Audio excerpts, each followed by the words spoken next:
नमस्कार साथियों, आप सभी का बहुत बहुत स्वागत है आपके अपने ऑनलाइन इंस्टीट्यूट निशांत ज्ञान के यूट्यूब प्लेटफॉर्म पर। मैं नितिन उपाध्याय आप सभी का स्वागत करता हूं, अभिनंदन करता हूं आज के अपने इस वीडियो पर। मित्रों, आज आप सभी लोग जान रहे हैं आपके सामने हम लगातार यूपी डीएलएड में ऐसे भी बच्चे कुछ थे जिन्हें गणित का पूरा लेक्चर मैंने आपको दिया, पूरे के पूरे 16-17 वीडियो मैंने आपको बेसिक से पढ़ाया गणित। लेकिन कुछ लोगों को गणित का प्रैक्टिस कहाँ से करें, इसके लिए उन्हें समस्या हो रही थी, तो हम आपको प्रैक्टिस जो है क्वेश्चन के माध्यम से करा रहे हैं। और ये बहुत ही आसान क्वेश्चन है, मैं ऐसा नहीं कहूँगा ये सभी क्वेश्चन आपको करने ही चाहिए। अगर आपको ऐसे क्वेश्चन आते हैं, है ना, अगर आपको ऐसे क्वेश्चन आ रहे हैं तो फिर आपको जो है प्रैक्टिस करने की आवश्यकता नहीं है। नॉर्मल क्वेश्चन हम करा रहे हैं।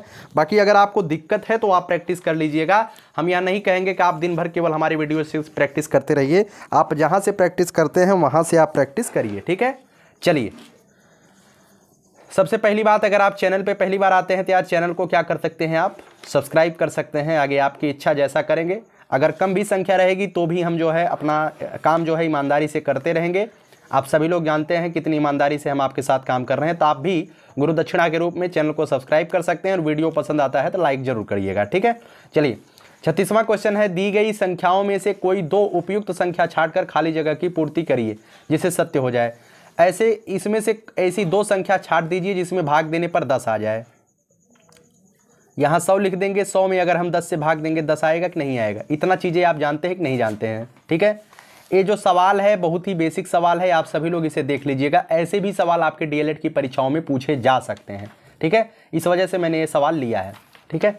चलिए आगे बात करते हैं मित्रों, भिन्न से संबंधित सवाल। जैसे आपको यहाँ पे एक सवाल लगा दिया गया है, उसे आप देखिएगा। 4/7 × 3 लिखा गया है। आप इसे गुणा कैसे करेंगे, तो 3 ऐसे लिखा गया, 3 का मतलब 1, 3/1 कर लीजिए। अब ऊपर का ऊपर गुणा कर लीजिए, नीचे का नीचे गुणा कर लीजिए। 4 3 12, 7 1 के 7, उत्तर कितना आ जाएगा, 12/7, ठीक है। इसी तरीके से देखिए मित्रों, दूसरा सवाल है 2/3 × 4। 2/3 का मतलब ध्यान रखिएगा, का मतलब ही होता है गुणा। का मतलब क्या होता है, गुणा। 2/3 × 4, 4 के नीचे 1 लिख दीजिए। 2 चौका 8, ऊपर का ऊपर गुणा, 3 1 के 3, 8/3 इसका उत्तर आ जाएगा, ठीक है। ये सवाल दिखाने का, अच्छा कुछ बच्चे कहते थे कि भैया ये सवाल तो बहुत आसान है। इस दिखाने का यही उद्देश्य है क्योंकि काफ़ी बच्चों को नहीं आता है, इस वजह से हम ये वीडियो बना रहे हैं, है ना। और फिर मैं आपसे हमेशा कह रहा हूँ कि इसे कोई आवश्यकता नहीं है कि आप इस वीडियोज को देखिए। अगर आपको आता है तो कोई ज़रूरत नहीं है, समय आप बर्बाद मत करिएगा। 231 और 123 में कौन सा बड़ा है, बड़ा छोटा का चिन्ह आप जरूर लगा लेते हैं। 231 बड़ा है, आप जो बड़ा होता है उसके साइड मुंह बड़ा कर देते हैं, जो छोटा होता है उसके साइड मुंह छोटा कर देते हैं, बस यही करते हैं। 456 478 में कौन सा बड़ा है, इस तरीके से आप इसे कर लीजिएगा। 9751 8999 में कौन सा बड़ा है, 543 689 में कौन सा बड़ा है। इसी तरीके से आप इन सवालों को लगा सकते हैं, ठीक है। चलिए मित्रों आगे बात करते हैं। इस सवाल को लाने का केवल एक ही उद्देश्य है, आरोही और अवरोही क्रम को लाने का एक ही उद्देश्य है मित्रों, कि आप अवरोही और आरोही को समझ जाइए कि आपको तो पता है कि अवरोही और आरोही होते, इसमें छोटा बड़ा और बड़ा से छोटा लिखते हैं। लेकिन होता क्या है, अवरोही और आरोही का मतलब क्या होता है, ये आपको समझ में नहीं आता है, ठीक है। ध्यान रखिएगा, अवरोही और आरोही, अब इसे समझने का प्रयास करिएगा। मैंने अपनी तरफ से मैंने इसी तरीके से इसे पढ़ा है, तो आप भी पढ़ लीजिएगा। जैसे अवरोही में कितनी संख्याएं हैं, कितने अंक, मतलब कितनी अंक है, मतलब कितने शब्द हैं, वो सॉरी कितने वर्ण है ना। 1 2 3 4 वर्ण है अवरोही में, और आरोही में कितने वर्ण है, 3। 3 और 4 में कौन सा बड़ा है, आप कहेंगे 4 बड़ा है। 4 बड़ा है, ऑलरेडी 4 बड़ा है, तो हम इसे जो है और बड़ा नहीं करेंगे, हमेशा 4 से 3 करेंगे। 4 3 2 1 आएंगे। अब ये आरोही है, आरोही छोटा है, छोटे को हमेशा, किसी चीज को हमेशा क्या करते हैं, हमेशा उसे बड़ा करने का प्रयास करते हैं। हमारी बातें शायद आप समझ रहे हैं, अगर समझ रहे हैं ठीक है। 3 आरोही में कितने वर्ण है, 3 है, 3 को हमेशा क्या करेंगे, 4, है ना। अर्थात अवरोही में हमेशा नीचे करेंगे, घटाएंगे, आरोही में हमेशा बढ़ाएंगे, ठीक है। समझने का प्रयास करिएगा, आप लोग समझ रहे होंगे। 6वां क्वेश्चन है, 4 3 5 7 8 को आरोही क्रम में लिखिए। आरोही क्रम का मतलब पहले छोटा लिखेंगे, आरोही में पहले 3 आया, 3 वर्ण है तो मतलब 3 है तो इसे बड़ा करेंगे, 3 से 4, अर्थात बढ़ते क्रम में लिखेंगे। पहले छोटा, सबसे छोटा कौन सा है, इसमें 3 है, उसके बाद 4 है, उसके बाद 5 है, उसके बाद 7 है, उसके बाद 8 है। इसी तरीके से आप लिख सकते हैं। और अवरोही में कैसे लिखेंगे, बी वाले सवाल में सबसे पहले सबसे बड़ा लिखेंगे 9, उसके बाद कौन सा है 6, उसके बाद कौन सा है 5, उसके बाद कौन सा है 2, उसके बाद 1, तब अंत में 0। आप इस तरीके से लिख सकते हैं। देखिए 7वां क्वेश्चन यूपी डीएलएड में पूछा गया है। एक क्वेश्चन यूपी डीएलएड में पूछा जाता है 1 नंबर में। क्या पूछा जाता है? अंक 3, 5, 0, 0, 7, 9 को लेकर 6 अंकों की छोटी संख्या बना दीजिए। सबसे छोटी संख्या बनाना है। इसमें ध्यान रखिएगा, जब छोटी संख्या बनाने की बात कहेगा तो सबसे पहले हमें जो है सबसे छोटी संख्या ही लेनी पड़ती है। लेकिन ध्यान रखिएगा, सबसे छोटी संख्या तो इसमें 0 है। इसमें सबसे छोटी संख्या कौन सी है? 0 है। लेकिन हम 0 को अगर आगे हम लगा देंगे, ध्यान रखिएगा, अगर किसी संख्या के पहले, जैसे 1 के पहले हम 0 लगा दिए, कितनों भी 0 लगा देंगे तो इस 0 की कोई वैल्यू नहीं रहेगी। लेकिन अगर इस 1 के बाद हम 0 लगा देते हैं तो इस 0 की वैल्यू हो जाती है। ठीक है, समझ रहे होंगे क्या बताने का प्रयास कर रहा हूं। अर्थात जब भी छोटी संख्या बनाने का कहेगा तो पहले आप 0 नहीं लगाएंगे। क्यों? क्योंकि पहले अगर आप 0 लगा देते हैं तो उस 0 का वैल्यू खत्म हो जाता है। ठीक है, तो सबसे पहले 0 से बड़ी कौन सी संख्या, आप उसे लगाइएगा 3। अब 3 के बाद तुरंत 0 लगाइएगा, जितने भी 0 आ सकते हैं। 0, 0, 2 0 है, 1 0, 1 2। उसके बाद कौन सी संख्या छोटी है? 5। उसके बाद कौन सी है? 7। उसके बाद 9। यही हो जाएगा सबसे छोटी संख्या। ठीक है, चलिए अगर इससे कहा जाए बड़ी संख्या बना दीजिए तो सबसे बड़ा कौन सा है? 9। तब क्या है? 7। उसके बाद क्या है? 5। ठीक है, उसके बाद क्या लिखेंगे? 3 लिखेंगे। ध्यान रखिएगा, अब 0 0 पहले नहीं लगाएंगे। पहले छोटी संख्या लिखने में पहले 0 लगाते हैं, और जब बड़ी संख्या आप लिखिएगा पहले बड़ी संख्या लिखने अंत में 0 0 लगाइएगा। अब बताइए भाई, 9007 5 अगर 0 0 3 लिख देता तो इसमें कौन सा बड़ा होता? आप तुरंत बता देंगे भैया 9,75,300 बड़ा होता। बस ज़्यादा नहीं बताएंगे क्योंकि लेट हो जाएगा। आगे बात करते हैं, इसके लेकर के 7 अंकों की बड़ी से बड़ी संख्या लगा लीजिएगा। ठीक है, चलिए ये वाला सवाल आपसे पूछा जा सकता है। ये वाला सवाल, इसका विस्तारित रूप लिखिए। विस्तारित रूप तो आप में नहीं पूछा जाएगा, लेकिन यह जरूर पूछा जा सकता है भैया क्या? स्थानीय मान। अब 8 का स्थानीय मान क्या होगा? 8 गुणे 10 80। स्थानीय मान निकालना अगर आप नहीं जानते हैं तो आप वीडियोज को देखिएगा। ठीक है, वीडियोज आप जरूर देखिएगा। चलिए आगे बात कर लेते हैं। आगे कौन सा सवाल है? देखिए 1 मिनट, ठीक आ रहा है ना। चलिए आगे बताइए, इसमें कौन सी दिक्कत है आपको? शब्दों में लिखना है, शब्दों में लिखना है, आप लिख लेंगे और ये आएगा नहीं, वास्तव में आप में नहीं आएगा। इसमें पूछा गया है इकाई व सैकड़ा के स्थान पर प्रयुक्त 6 के स्थानीय मान का अंतर निकालिए। ऐसे सवाल आपसे ये पूछेगा। इकाई के स्थान पे 6 गुणे 1 हो जाएगा, इसका मान 6 हो जाएगा। सैकड़ा के स्थान पे 6 गुणे 100 हो जाएगा, इसका मान कितना हो जाएगा? 600। अब स्थानीय मान का अंतर क्या लिखेंगे? स्थानीय मान का अंतर 600 माइनस 6 कितना आ जाएगा? 594। ठीक है, इसे तो आप समझ रहे होंगे। चलिए भैया 11वें क्वेश्चन के आते हैं। यह भी आपके डीएलएड में है ना। यह भी आपके गिनती करने वाले संख्याएं ही प्राकृतिक संख्याएं कहलाती हैं। ध्यान रखिएगा, प्राकृतिक संख्याएं किसे कहते हैं? ऐसी संख्याएं जिनका प्रयोग हम वस्तुओं को गिनने में करते हैं, वो संख्याएं प्राकृतिक संख्याएं कहलाती हैं। बिल्कुल सही है। ये जो मैंने ऑप्शन वाले क्वेश्चन लिए हैं, इसे आप ध्यान रखिएगा कैसे मैंने लिया है। संख्या रेखा पर प्रदर्शित संख्याएं प्राकृतिक संख्याएं हैं। संख्या रेखा पर प्रदर्शित संख्याएं प्राकृतिक संख्याएं हैं कि नहीं है? देखिए 0 1 2 3 4 5 6 7, क्या ये प्राकृतिक संख्याएं हैं? बताइए। आप कहेंगे नहीं। क्यों नहीं है? क्योंकि 0 प्राकृतिक संख्या नहीं है। क्यों नहीं है 0 प्राकृतिक संख्या? क्योंकि हम 0 का प्रयोग जो है संख्याओं को गिनने में नहीं करते हैं। अब आप किसी संख्या को शुरुआत करेंगे 0 1 2 करेंगे नहीं, ठीक है ना। अगर आपसे पूछा जाए कि सबसे छोटी प्राकृतिक संख्या कौन सी है तो 1 है, क्योंकि शुरुआत हम गिनती को गिनने में, वस्तुओं को गिनने में 1 से करते हैं। अगर आपसे पूछा जाए सबसे छोटी पूर्ण संख्या कौन सी है तो सबसे छोटी पूर्ण संख्या 0 है। इस बात को ध्यान रखिएगा, ठीक है। सी वाला क्वेश्चन देखिए, किसी संख्या में 1 घटाने पर पूर्ववर्ती संख्या क्या मिलती है? किसी संख्या में 1 घटाने पर पूर्ववर्ती संख्या मिलती है। जी बिल्कुल मिलती है। पूर्ववर्ती का मतलब ही होता है पूर्व माने पहले, पूर्व माने पहले, ठीक है। 8 9 की पूर्ववर्ती संख्या है, ध्यान रखिए 8 9 की पूर्ववर्ती संख्या है, जबकि 9 8 की अनुवर्ती संख्या है। जी बिल्कुल सही है। 8 जो है 9 की पूर्ववर्ती है, 9 से पहले आएगा, 1 कम कर देंगे 8 आएगा, और जो 9 है ये 8 की अनुवर्ती है। बिल्कुल सही बात है। अनुवर्ती और पूर्ववर्ती आपके सिलेबस में है। 1 किसी प्राकृतिक संख्या की अनुवर्ती संख्या है? बताइए, 1 किसी प्राकृतिक संख्या की अनुवर्ती संख्या है? 0 में 1 जोड़ेंगे तो 1 आ जाता है, लेकिन क्या 0 एक प्राकृतिक संख्या है? नहीं है, तो गलत हो जाएगा। ठीक है, तो इसमें समझाने का प्रयास किया, आपकी डीएलएड में है, आप ध्यान रखिएगा इस चीज को। चलिए, इसमें क्या बताया गया है, पूर्व प्राकृतिक संख्या, अनुवर्ती संख्या, आप इसे देख सकते हैं, इस तरीके के सवाल दिए गए हैं, आपको भरना है, भर सकते हैं आप आसानी से, अनुवर्ती और प्राकृतिक। पूर्ववर्ती में क्या करते हैं, -1 करते हैं, अनुवर्ती में क्या करते हैं, +1 करते हैं, ठीक है, बस आपको यही करना है। अब इसमें ज़्यादा गुणागणित लगाएंगे तो आपको लगेगा गुरुजी बहका रहे हैं, है ना। चलिए अगले क्वेश्चन की बात कर लेते हैं। एक क्वेश्चन है भाई, गुणा कर लो, 2 सही 1/7, 2 सही 1/7 का मतलब गुणे 14। अब इसे हम सही भिन्न में बदल लेंगे, इसे गुणा करते हैं, इसे ऐड करते हैं, है ना। 2 सते 14, 1 15/7 गुणे 14, 14 में कुछ नहीं, इसे 1 कर लीजिए, ठीक है।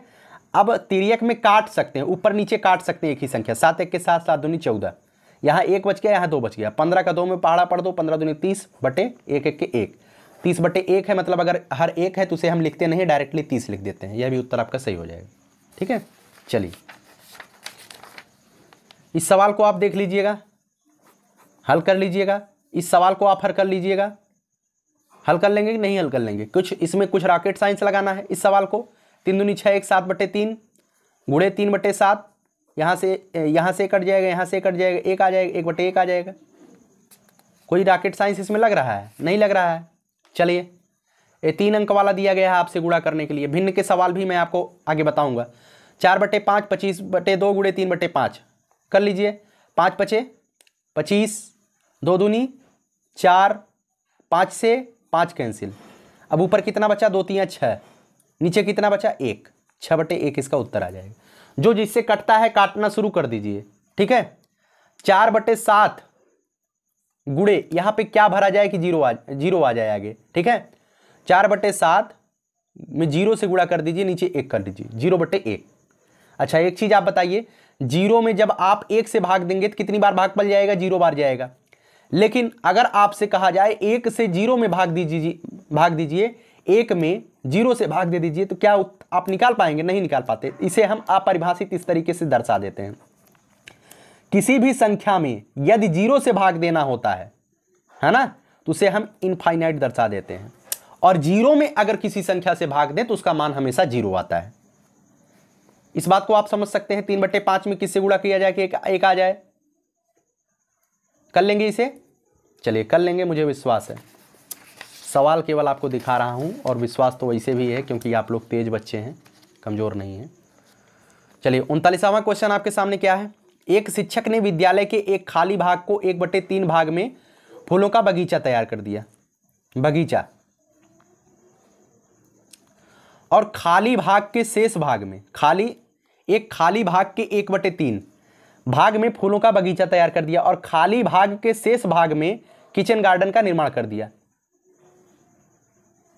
अब देखिए, हमेशा ध्यान रखिएगा, हमेशा जब भिन्न का सवाल लगाइए तो पूर्ण को 1 मानिए, है ना। अर्थात जो ध्यान रखिएगा, एक शिक्षक ने विद्यालय के खाली भाग के 1/3, अर्थात जो पूरा भाग है, जो खाली भाग है वो 1 है। खाली भाग कितना, 1 है। 1 का 1/3 भाग में उसने क्या लगा दिया, फूलों का बगीचा तैयार कर दिया। और अब शेष भाग कितना बचा, शेष भाग टोटल कितना है, 1 है। 1 में से 1/3 में क्या लगा दिया, फूलों का बगीचा लगा दिया। जब आप इसे घटाएंगे, 3 1 के 3 में से 1 गया, 2/3। अब 2/3 भाग उसका शेष बच गया।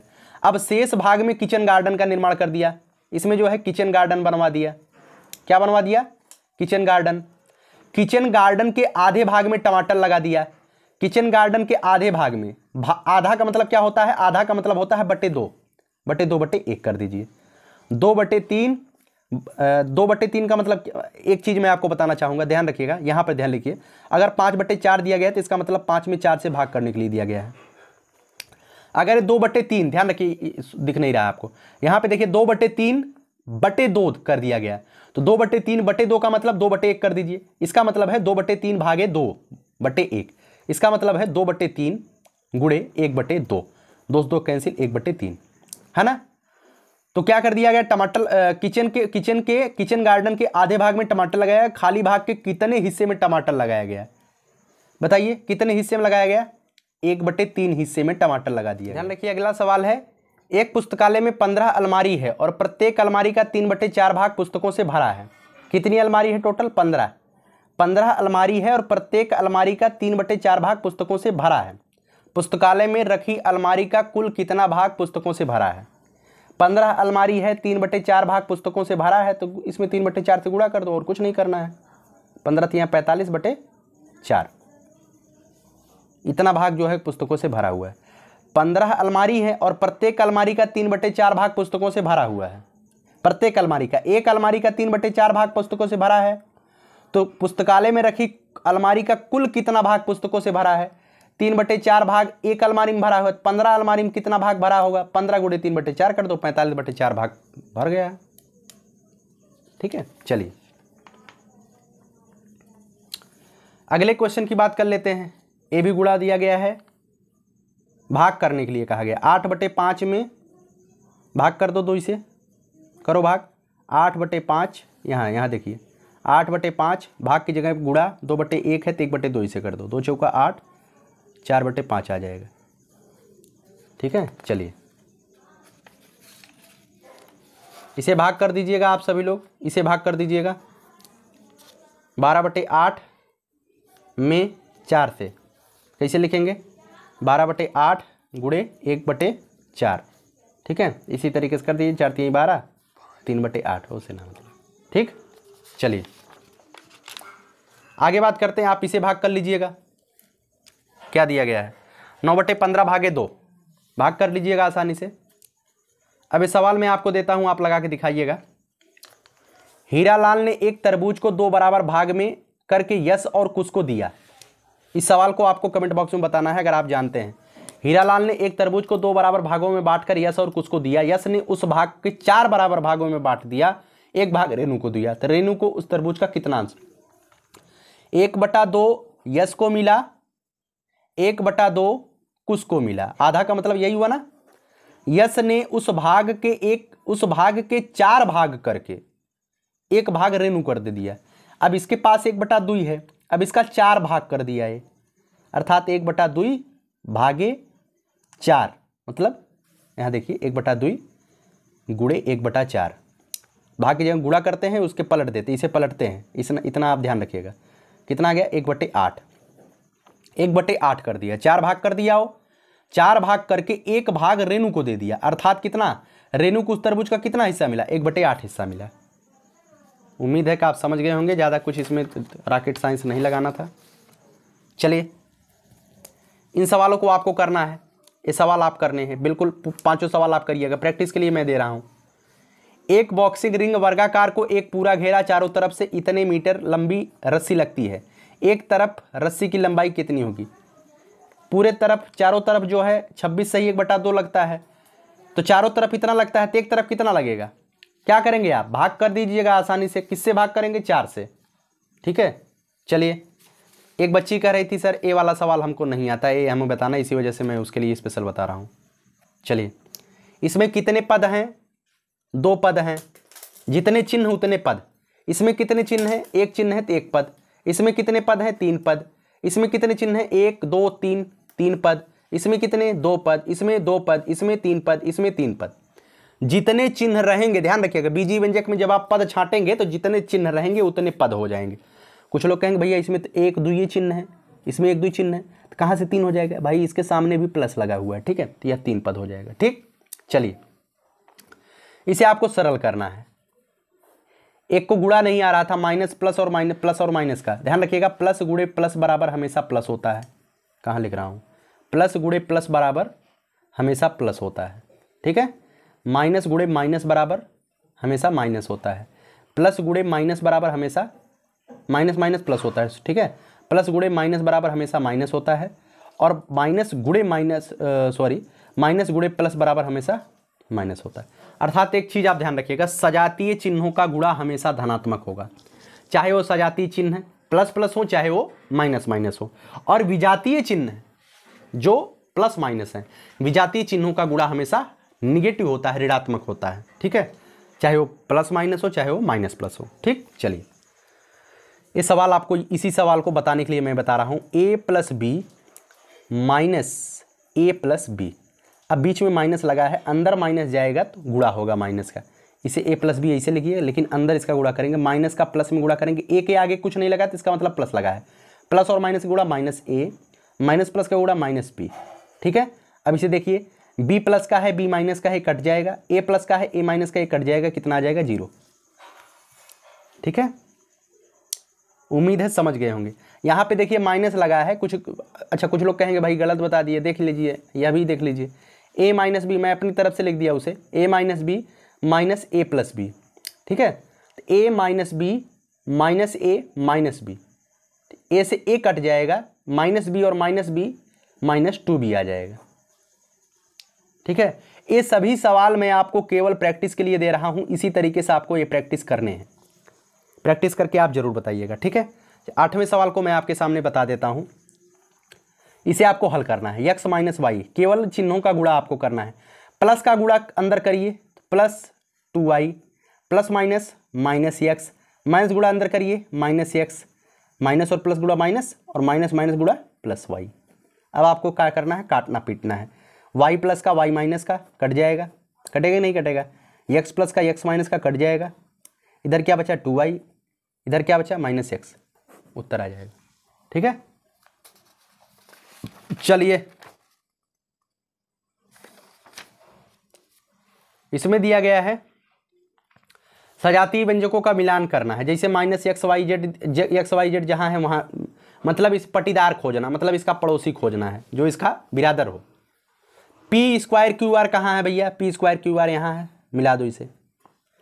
इसका बताने का उद्देश्य यही है कि सजाती विजाती तो आप जानते हैं कि नहीं जानते हैं। अगर एक एक्स एक वाई है तो विजाती है, अगर एक एक्स स्क्वायर एक वाई स्क्वायर है तब भी विजाती है, लेकिन ऐसे दिया गया है एक्स स्क्वायर वाई और एक्स स्क्वायर वाई तो सजाती हो जाएंगे।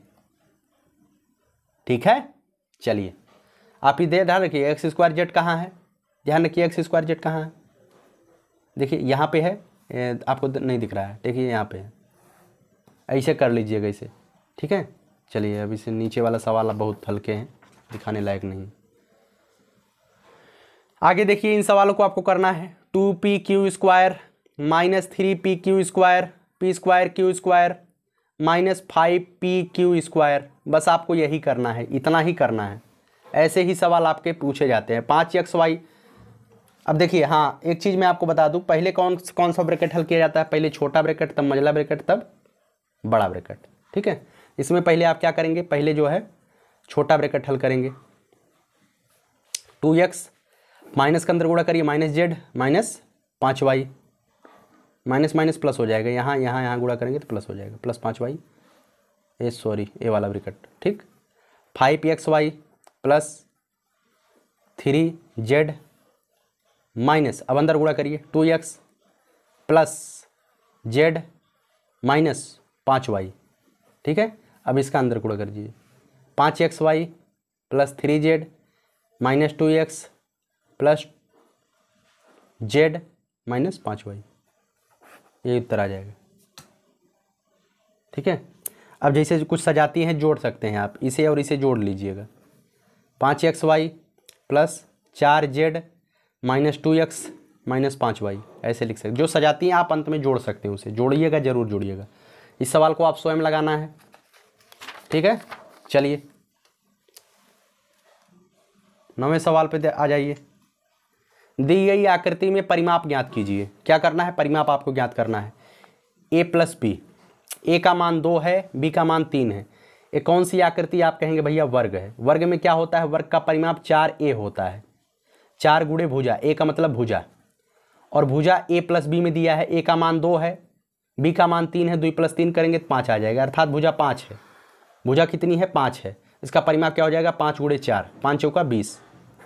ठीक, इसका ए का मान यहाँ भी 2 रखना है, बी का मान यहाँ भी 3 रखना है, रख दीजिए। ए का मान कितना रखना है, 2 गुणे 2 माइनस 3, 2 दूनी 4 में से 3 गया 1। अब त्रिभुज का परिमाप बराबर क्या होता है, तीनों भुजाओं का योग, 1 को 3 बार जोड़ लीजिए। ये समबाहु त्रिभुज है, ध्यान रखिएगा, 1 धन 1 धन 1, 3 आ जाएगा। इसमें ध्यान रखिए, इसमें हल कर लीजिए। ए का मान कितना रखना है, 2, बी का मान 3, तो यहाँ आ जाएगा 3 2 5, चौड़ाई इसकी 5। यहाँ ध्यान रखिए, 5 गुणे 2 माइनस 3, 5 दूनी 10 में से 3 गया 7, ये 7 आ गया है, 5 आ गया। अब इसका परिमाप क्या होता है, चारों को जोड़ दीजिए, ए 7 इसके 7 के बराबर हो जाएगा, 7 धन 7, ये 5 इसके 5 के बराबर हो जाएगा, धन 5 धन 5, क्या आ जाएगा, 7 7 14 5 19 5 24। ठीक है, पूरे सवाल हो जाते हैं समाप्त। इतने सवाल मैं आपके सामने डिस्कस किया हूँ। जो आपको जो है ये वाले सवाल थोड़ा सा कठिन लगेंगे, ये वाले सवाल आप देख सकते हैं, ये वाले सवाल आपको कठिन लग सकते हैं। ये वाले सवालों पर आपको प्रैक्टिस करनी चाहिए और आपको सोचना चाहिए। मैं ये सभी सवाल जो है आपके लेक्चर वीडियो में कवर कराया हूँ। इसमें केवल प्रैक्टिस के लिए मैं आपको सवाल दिया हूँ, तो निश्चित रूप से आप इन सवालों पर प्रैक्टिस करिएगा, आपके बुक में अगर सवाल दिए गए हैं तो। ठीक है, नहीं तो ये सवाल आपसे छूट जाएंगे। कैसा लगा वीडियो कमेंट बॉक्स में ज़रूर बताइएगा। बहुत बहुत धन्यवाद। जय हिंद, जय भारत।